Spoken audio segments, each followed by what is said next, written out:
தமிழகத்தில் 75 தொகுதிகளில் போட்டியிட்டு 19 தொகுதிகளில் வெற்றி பெறுவோம் என கோகுலம் மக்கள் கட்சி தலைவர் சேகர் தெரிவித்துள்ளார். செங்கல்பட்டு மாவட்டத்தில் நடைபெற்ற செய்தியாளர்கள் சந்திப்பில் கோகுலம் மக்கள் கட்சி தலைவர் சேகர் கூறுகையில், சமூக நீதியை நிலைநாட்டி அனைவருக்கும் எல்லாம் கிடைக்க வேண்டும், வறுமையை நாட்டை விட்டு அகற்ற வேண்டும் என்கிற சித்தாந்தத்தோடு ஒரு மிகப்பெரிய கூட்டமைப்போடு ஒடுக்கப்பட்ட நசுக்கப்பட்ட மக்களை ஒருங்கிணைத்து ஒரு மிகப்பெரிய அரசியல் அமைப்பு தேர்தல் ஆணையத்தில் பதிவு செய்யப்பட்டு தொடர்ந்து களப்பணியில் செயலாற்றிக் கொண்டிருக்கிறோம். குறிப்பாக எங்கள் சமுதாய மக்களுக்கு வாழ்வாதாரத்தை மேம்படுத்தி தர பல்வேறு அம்ச கோரிக்கைகளை வலியுறுத்தி தமிழ்நாடு முழுவதும் அனைத்து மாவட்ட ஆட்சியர் அலுவலகம் முன்பு மத்திய மாநில அரசுகளின் கவனத்தை ஈர்க்கும் வகையில் எங்கள் கட்சி சார்பாக மாபெரும் கவன ஈர்ப்பு ஆர்ப்பாட்டம் நடைபெறும் என தெரிவித்தார்.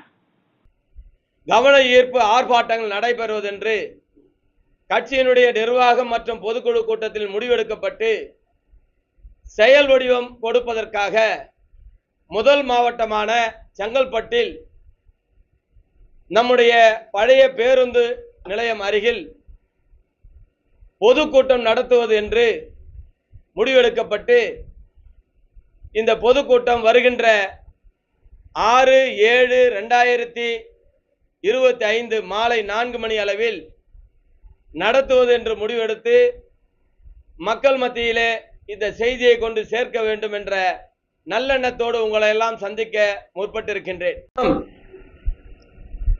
தமிழ்நாட்டில் வாழ்கின்ற பிற்படுத்தப்பட்ட சமுதாயங்களில் மிகப்பெரிய சமுதாயமான யாதவர் சமுதாயம் சுமார் 37 ஆண்டுகளாக மிகவும் பிற்படுத்தோர் பட்டியலில் சேர்க்காததால் உண்மையான சமூக நீதி கிடைக்கவில்லை.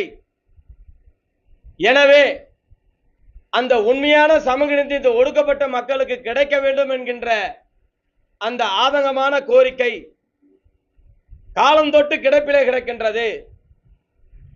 எந்த ஆட்சியாளரும் இந்த மக்களை திரும்பி பார்ப்பதில்லை, இவருடைய தேவையை பூர்த்தி செய்து தருவதில்லை, இவருடைய கோரிக்கையை ஏறெடுத்து பார்ப்பதில்லை. இது தொடர்கின்றது.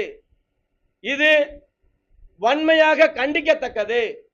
ஒரு மிகப்பெரிய சமுதாயம் இந்த சமுதாயத்தினுடைய கோரிக்கையை ஏதோ காற்றில் விடுவது போல ஆட்சியாளர் பார்ப்பது மிகப்பெரிய மனவேதனையை தருகிறது.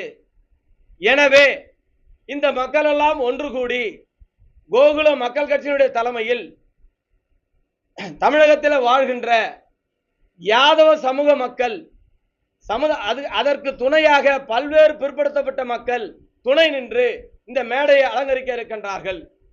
நியாயமான கோரிக்கை, தமிழகத்தில் வாழ்கின்ற யாதவர்களுக்கு தனி உள் ஒதுக்கீடு வழங்க வேண்டும் என்று மாநில அரசினுடைய கவனத்தை ஈர்ப்பதற்காக செங்கல்பட்டு மாநகரத்தில் முதல் கூட்டம் நடைபெறுகின்றது. மாற வேண்டும். சமூக நீதி இயக்கம் என்கின்ற திராவிட முன்னேற்ற கழகம் இந்த சமூக நீதியை உண்மையாக கடைபிடிக்க வேண்டும். சாதிவாரி கணக்கெடுப்பு நடத்தி விகிதாச்சார அடிப்படையில் இடஒதுக்கீடு வழங்கினால்தான் உண்மையான சமூக நீதி கிடைக்கும். எனவே அதற்கு மத்திய அரசு இப்பொழுது மந்திரி சபையில் ஒப்புதல் அளித்திருக்கின்றது.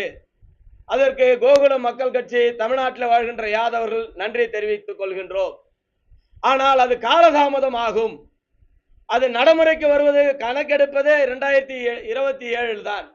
ஆகவே 3-4 ஆண்டுகள் காலதாமதத்தை கருத்தில் கொண்டு மாண்புமிகு தமிழக முதல்வர் அவர்கள் இந்த 37 ஆண்டுகளாக எம்பிசியில் சேர்க்காமல் புறந்தள்ளப்பட்ட ஒடுக்கப்பட்ட கால்நடைகளை பராமரித்து வாழ்கின்ற, கால்நடைகளை காட்டிலே மேய்த்து வாழ்கின்ற, பொருளீட்டுகின்ற இந்த சமுதாய மக்களை எப்படி 18% இருக்கின்ற எஸ்சி பிரிவில் 3% புள்ளி விவரங்களோடு எடுத்து அருந்ததிய மக்களுக்கு